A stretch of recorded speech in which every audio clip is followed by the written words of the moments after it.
சாராவும் ராமும் அங்கேருந்து வெளியில் வந்து நடந்து போயிட்டு இருந்தாங்க. எங்கேருந்து தான் அந்த மழை வந்துச்சுன்னு தெரியல. சாராவோட கண்ணீர் வெளியில் தெரியாமல் இருக்கிறதுக்காக அந்த மழை கொட்டி தீர்த்துச்சு. சாரா மனம் விட்டு கதறி அழுதா. ராம் அவன் பின்னாடியே நடந்து போனான். அவளோட நடந்து சென்றான். ஆனால் எதுவுமே அவனும் பேசலை. அவன் மனசை விட்டு அழுகட்டுன்னு புரிஞ்சுக்கிட்டு அவளோட ஒரு பார்வையில் ராமுக்கு என்ன நடந்ததுன்னு அங்கே தெரிஞ்சுது. சாரா சாரா சொல்கிறா, ராம் நான் எத்தனையோ பேர் வேண்டான்னு சொல்லியிருக்கேன். அப்போ எனக்கு தெரியல ரிஜெக்ஷன் எவ்வளோ வலியை கொடுக்கணும்.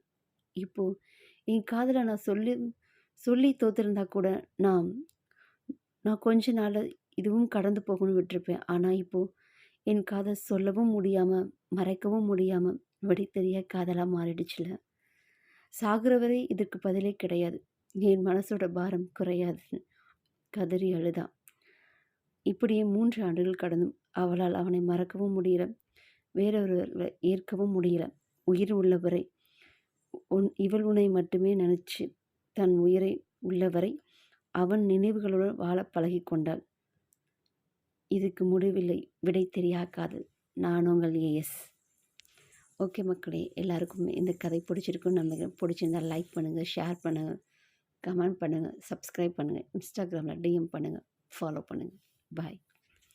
Have a nice day.